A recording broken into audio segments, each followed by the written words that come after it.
Shalom, damai di hati. Saudaraku yang dikasihi oleh Tuhan kita Yesus Kristus, sebelum kita melakukan aktivitas kita di sepanjang hari ini, kita melaksanakan persekutuan ibadah dan membaca firman Tuhan di hari ini. Sebelum kita membaca, merenungkan firman Tuhan, mari kita minta kekuatan di dalam doa.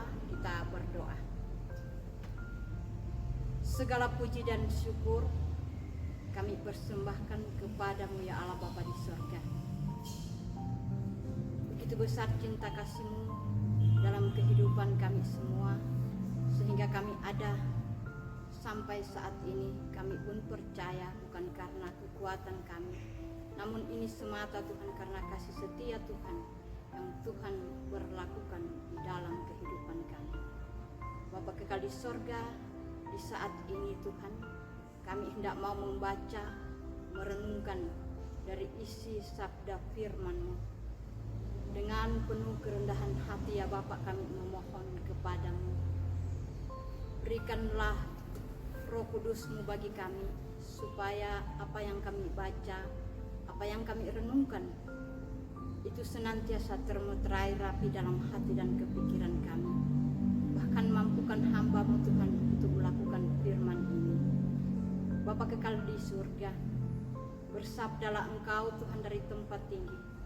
Saat ini kami sedia untuk mendengarkan-Nya. Di dalam nama Tuhan Yesus, firman kehidupan bagi kami. Haleluya, amin.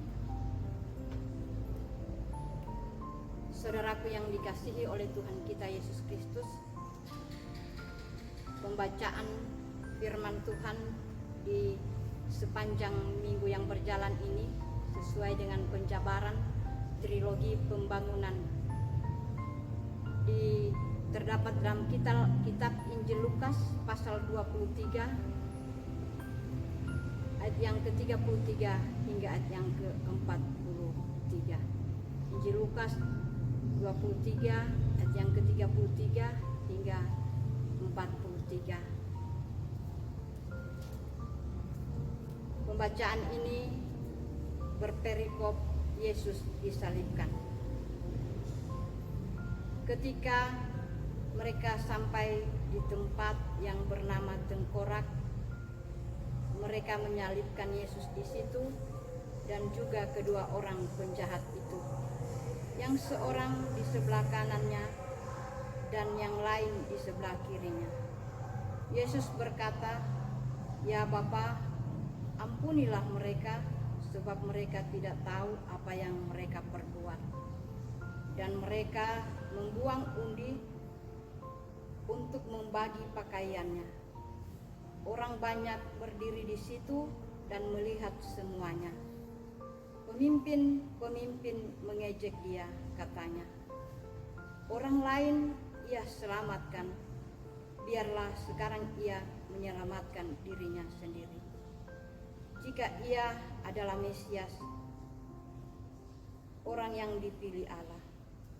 Juga prajurit mengolok-olokkan dia. Mereka menunjukkan anggur asam kepadanya dan berkata, "Jika engkau adalah raja orang Yahudi, selamatkanlah dirimu." Ada juga tulisan di atas kepalanya, "Inilah raja orang Yahudi." Seorang dari penjahat yang digantung itu menghujat dia, katanya, "Bukankah engkau adalah Kristus? Selamatkanlah dirimu dan kami." Tetapi yang seorang menegur dia, katanya, "Tidakkah engkau takut juga tidak kepada Allah, sedang engkau menerima hukuman yang sama? Kita memang selayaknya dihukum, sebab kita menerima balasan yang setimpal dengan perbuatan kita. Tetapi orang ini tidak berbuat sesuatu yang salah." Lalu ia berkata, "Yesus, ingatlah akan aku apabila engkau datang sebagai raja." Kata Yesus kepadanya, "Aku berkata kepadamu, sesungguhnya hari ini juga engkau akan bersama-sama dengan aku di dalam Firdaus. Terpujilah nama Tuhan.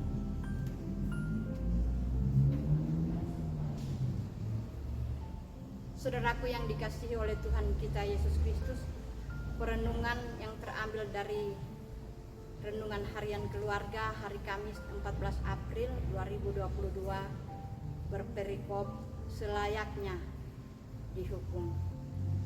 Semua yang baik itulah yang Tuhan rencanakan untuk kita manusia.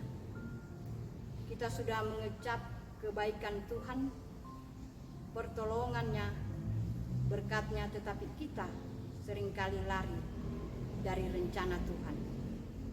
Tidak mau taat dan memilih menempuh jalan hidup seenaknya. Kita tidak layak dan selayaknya mendapat hukuman karena salah dan dosa kita.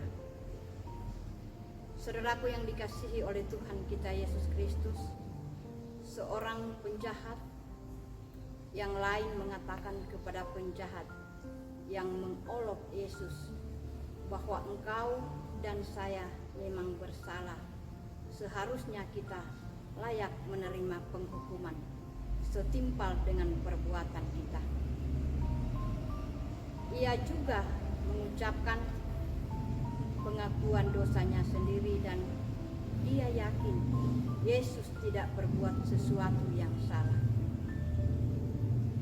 Ketika perwira pada waktu menyalibkan itu melihat apa yang terjadi, ia memuliakan Allah, katanya, sungguh orang ini adalah orang benar. Pilatus tidak mendapat kesalahan apapun pada orang ini. Tuhan Yesus tidak berbuat dosa. Dan Yesus bertanya, siapakah di antaramu yang membuktikan bahwa aku berbuat dosa? Yesus tersalib benar-benar tidak bersalah dan merupakan kemenangan dan pendamaian yang melampaui segalanya. Saudaraku yang dikasihi oleh Tuhan kita Yesus Kristus, pesan firman Tuhan bagi keluarga Kristen yakni untuk menyadari bahwa kita semua tidak layak di hadapan Tuhan karena banyak kesalahan dan dosa yang selalu kita lakukan. Bagi Tuhan, dosa adalah dosa, dan oleh karena itu jangan kita membiarkan dosa menetap di dalam hidup kita. Tidak ada dosa yang mampu kita tutupi atau sembunyikan di hadapan Tuhan. Tentu sebagai keluarga Kristen kita belajar untuk mengakui kesalahan, menyesali dan berubah serta melakukan apa yang Tuhan kehendaki. Keluarga Kristen diingatkan untuk hidup setia dan taat kepada Tuhan, sebab upah dosa ialah maut. Tetapi sesungguhnya kita adalah orang yang layak dihukum, karena semua orang telah berbuat dosa. Namun karena Yesus disalib, Ia telah memikul dosa kita. Oleh karena itu, jika kita melakukan kesalahan, segeralah bertobat.